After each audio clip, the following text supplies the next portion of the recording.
Syederalun PJ Bupati Biren, Jalaluddin SHMM bersama Wakil Ketua DPRK Biren, Surya Dharma SH dan anggota DPRK lainnya pada Jumat 31 Februari 2025 melakukan kunjungan mendadak atau sidak ke RSUD Dr. Fauzia Biren tanpa pemberitahuan sebelumnya.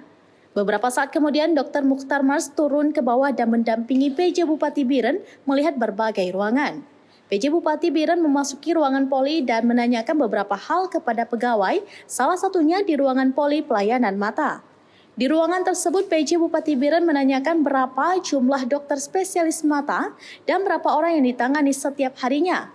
Setelah mendapatkan penjelasan, Jalaluddin kemudian melihat ruangan lainnya dan juga menanyakan beberapa hal. Selain itu, saat ke ruangan lain, Jalaluddin juga bertanya kepada pasien yang sedang menunggu antrian, termasuk cara mendaftar berobat melalui aplikasi khusus. Seorang petugas medis menjelaskan aturan untuk mendaftar. Usai di beberapa ruangan, PJ Bupati Biren singgah ke IGD dan melihat ruangan tidak banyak pasien. PJ Bupati mengatakan informasi diterima banyak pasien di IGD sekarang sudah berkurang. Dr. Mukhtar Mars mengatakan karena ada kamar yang kosong, maka setelah di IGD langsung diarahkan ke ruang rawat inap.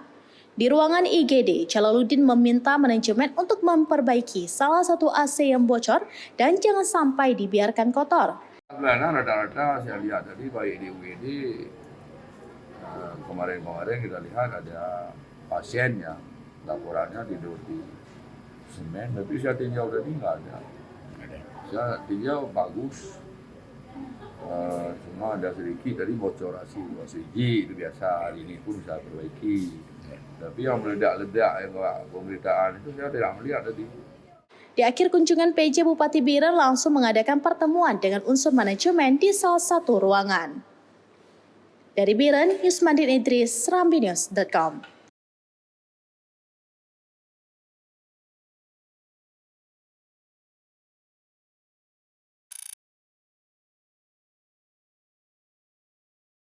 Download Tribun X sekarang, menghadirkan lokal menjadi Indonesia.